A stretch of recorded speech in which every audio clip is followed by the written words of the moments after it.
Oh me, oh my, this is an awkward way to start the camera rolling just because of the placement of everything. Hopefully, as I progress and get more equipment, this will be less cumbersome. But what's up, everybody? Welcome to TFS number 53 now.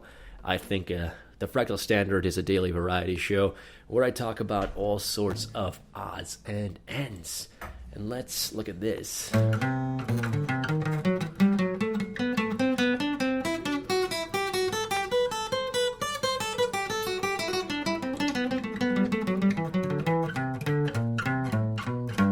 That is A. Dorian in thirds. I got the tab from multiple guitar, but I just need to do something to do with my fingers because I have this kind of manic energy right now. I woke up earlier today from my nap. I got a text message on my phone. I open it up, I look at it. It's a link to a local news source from a buddy, and in it, there's a story about a cyclist that got killed by a Chevy Equinox on a road pretty close to me that is actually part of my commute to and from work. That's pretty terrifying to me, as I've recently taken up riding around the city for exercise on my bicycle. Normally, I would go out trail riding in the state park, but I have a relative that I have to stay kind of close to most of the time, so that's not really a thing I do as often as I would like. Stop for drivers not being the best and most trustworthy people as per the last video or the second to last video that I made here, I decided to see how I could avoid certain and gruesome death. Towards that end, I looked up this website here on bicycle safety, and it says how not to get hit by cars. This page shows you real ways you can get hit and real ways to avoid them. Let's start off and whet our appetite for disaster by looking at a very, very gruesome instance of what can go wrong. So, this was number 5, I believe, the red light of death. You stop to the right of a car that's already waiting at a red light or stop sign. They can't see you. When the light turns green, you move forward, and then they turn right into you. Even small cars can do you in this way. Imagine getting killed by a Pinto. But this scenario is especially dangerous when it's a bus or a semi that you're stopping next to. An Austin cyclist was killed in 1994 when he stopped at the right of a semi and it turned right. He was crushed under its wheels. Dude, that's almost as horrific as the story I read about the UPS driver getting sandwiched in between two trucks and basically having his organs crushed. That's why, I want people to be careful on the damn roads. These are several ton pieces of metal going at speeds that we are not evolutionarily hardwired to handle.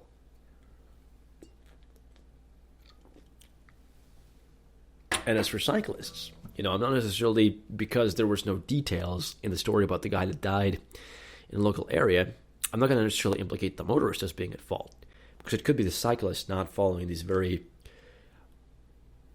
common sense, I want to say, but not being as safe as it could have been potentially, could be why he ended up dead. Yeah. So let's look at the most common one, which would be number 1, the right cross. This is the most common way to get hit, or almost get hit. A car is pulling out of a side street parking lot or driveway to the right.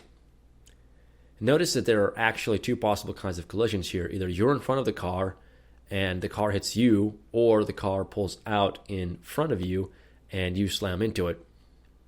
That's actually almost happened to me before, because I ride on sidewalks, which is actually something they advise against.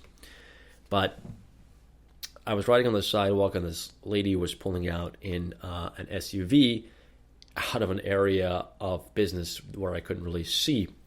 And so normally I would slow way down and check that street, but I didn't. And, I almost ran right into her car as she was pulling out. So you got to keep an eye out. You can't get lax. Remember, you're in a city with lots of traffic.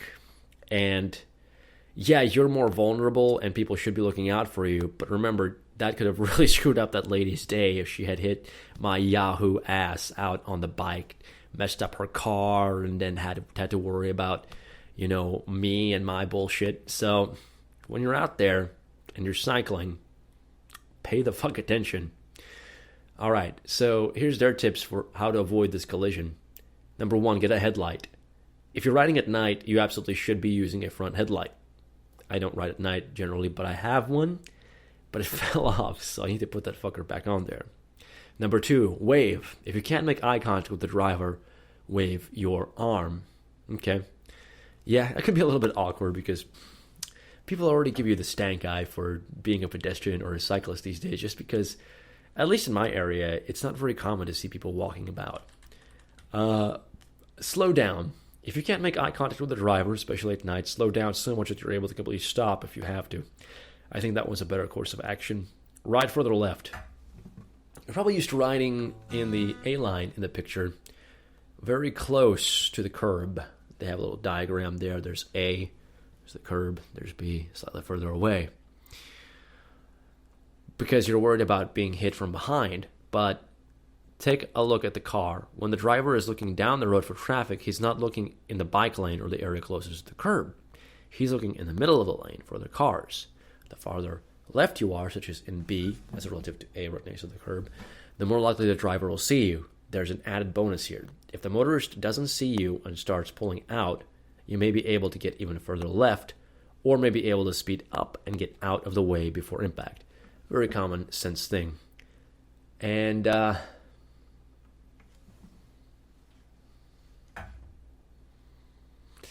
this is the bit right here. Sorry for the little pause. I had to scroll down visually. You might worry that moving left makes you more vulnerable to cars coming from behind. that is always my worry. I'm always creeped out because I can't see behind me. I don't know what kind of freak is got some kind of grudge against his wife and just wants to take it out on this idiot. But the stats say you're far more likely to get hit by a car at an intersection ahead of you that can't see you than you are from a car behind you which can see you clearly. Psychopaths notwithstanding. All right, so there we go. There's a little tip. I'm not going to read through all of these. There's 10 of them. I'll link to the site. But I'm going to go through, I believe, sidewalks, which is, where I generally ride, where I thought it was safest to ride because I don't trust the drivers. And, as for the legality of it, I had heard some scuttlebutt about that, but I live right next to a police station, and cops pass me all the time and never say anything. Maybe they just don't give a crap. I should probably look into the legal situation here, but yeah, let's look at, the reason they started talking about sidewalks in the first place, and then read through the reasons for why riding on the sidewalk is a terrible idea. So you're riding on the sidewalk, you cross the street at a crosswalk, and a car makes a right turn right into you. Drivers aren't expecting bikes in the crosswalk, and it's hard for them to see you because of the nature of turning from one street to another. So it's very easy for you to get hit this way. In fact, this collision is so common, we've lost track of the number of people who've told us they were hit this way, such as Ray John Ray, which I assume was some kind of professional cyclist. One study showed that sidewalk riding has twice as dangerous as road riding, and another study said it's even more dangerous than that. Fuck. So, I'm always, when I'm at a crosswalk, I know that people are just raring to turn right. So I always make sure that I'm good and visible and that I know how many cars there are sitting there waiting to make that turn. But here's their insights into the matter. Number 1, get a headlight. If you're riding at night, a headlight is absolutely essential. It's required by law anyway. Slow down. Slow down enough that you're able to stop completely if necessary. Don't ride on the sidewalk in the first place. Crossing between sidewalks is a fairly dangerous maneuver. If you do it on the left-hand side of the street, you risk getting slammed as per the diagram. They have a little diagram there where he's crossing left, and there's a guy turning to the right.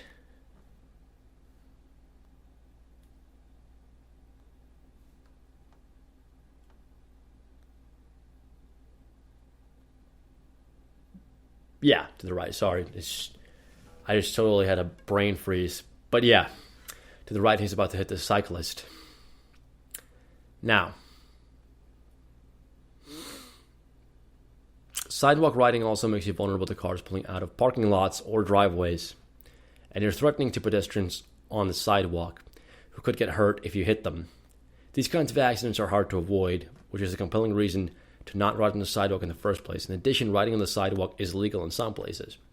Now, the pedestrian part, first of all, it depends on, how many pedestrians there are in your area generally. In mind, it's a very, very sparse amount of pedestrians. And threatening to pedestrians, I suppose, if you're just completely incautious. But you are still basically, obviously, in terms of definition, you're not a pedestrian because you're on a vehicle with wheels. But it's not motorized, and you can exert quite a good deal of control if you're not just recklessly zooming around. And then goes on to say, some special sidewalks are safe to ride on. If the sidewalk is really long, no need to frequently cross streets, and free of driveways and pedestrians, then there's little risk to you and others. Just make sure when you do cross a street or driveway that you slow down considerably and that you check the traffic in all directions, especially behind you if you're riding in the flow of traffic. So there we go. There's a little bit of to mull over. Unfortunately, as always, I'm pressed for time. But thanks for joining me this far. I hope you found this kind of as food for thought. And if you already knew this information, it was a chance for you to review some of the basics. It's always good to keep these things in mind for everybody, whether or not you're a cyclist. You probably know a cyclist, so let them know. This was literally something that was brought to my attention today by a local tragedy, and I felt it important enough to make a brief video about, at least. So, I shall now say goodbye, and I will hopefully see all of y'all tomorrow.